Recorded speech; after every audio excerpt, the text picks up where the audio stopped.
শোলাকিয়ায় জঙ্গি হামলার ৯ বছর আজ। ২০১৬ সালের এই দিনে ঈদের সকালটিকে রক্তাক্ত করে তোলে জঙ্গিদের নারকীয় হামলা। ঈদের নামাজ শুরুর আগ মুহূর্তে বোমা, গুলি আর আতঙ্কে কেঁপে উঠেছিল ঐতিহ্যবাহী ঈদগাহ মাঠ আর গোটা কিশোরগঞ্জ। সে সময় শোলাকিয়ায় ঈদগাহ মাঠে শুরু হয়েছিল নামাজের প্রস্তুতি। ঠিক তখনই ঈদগাহের কাছে মুফতি মোহাম্মদ আলী মসজিদের পাশে পুলিশ চৌকিতে হামলা চালায় জঙ্গিরা। অতর্কিত সেই হামলায় প্রাণ হারান ২ পুলিশ সদস্য। আতঙ্ক ছড়িয়ে পড়ে পুরো এলাকায়। পুলিশের সঙ্গে শুরু হয় বন্দুকযুদ্ধ। ঘটনাস্থলে নিহত হয় একজন জঙ্গিও। তার নাম ছিল আবির রহমান। এদিকে বাড়ির ভেতরে থেকেও নিরাপদ ছিলেন না সাধারণ মানুষ। গুলিবিদ্ধ হয়ে প্রাণ হারান গৃহবধূ ঝর্ণা রানী ভৌমিক। মোট ৫ জনের মৃত্যু হয়, ২ পুলিশ, ১ গৃহবধূ এবং ২ জঙ্গি। এ ঘটনার ৭ দিন পর ১৪ জুলাই কিশোরগঞ্জ মডেল থানায় সন্ত্রাস দমন আইনে মামলা করে পুলিশ। তদন্ত শেষে ২০১৮ সালের ২৬ জুলাই আদালতে চার্জশিট দাখিল করা হয়।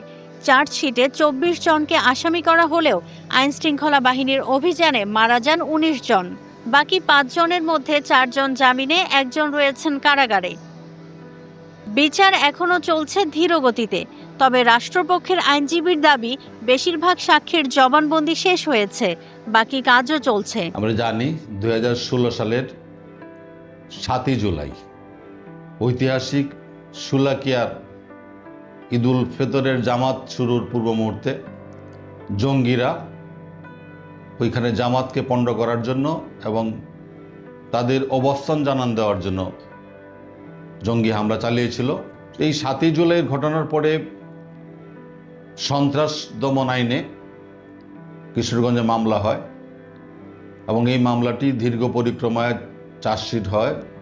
বারবার আয়ু পরিবর্তন, আয়ুর বদলির জনিত কারণে পরবর্তী সময় চার্জশিট হওয়ার পরে এখন সন্ত্রাস দমন ট্রাইব্যুনাল ২-এ কিশোরগঞ্জের মামলাটি বিচারাধীন এবং ইতিমধ্যে আমরা ৭৮ জনের সাক্ষী গ্রহণ করেছি এবং শেষ পর্যায়ে ম্যাজিস্ট্রেট, ডাক্তার এবং আয়ুর সাক্ষীর জন্য আছে আগামী ১৭ আগস্ট এই মামলার পরবর্তী তারিখ। আমরা আশা করছি যে অতি দ্রুত এই মামলার সাক্ষ্য গ্রহণ সমাপ্ত হবে এবং বিচার কার্যেরও সমাপ্ত করবে। এই ৯ বছরেও শোলাকিয়া ভুলতে পারেনি সেদিনের ভয়াল সকাল। আতঙ্ক রয়ে গেছে মানুষের মনে।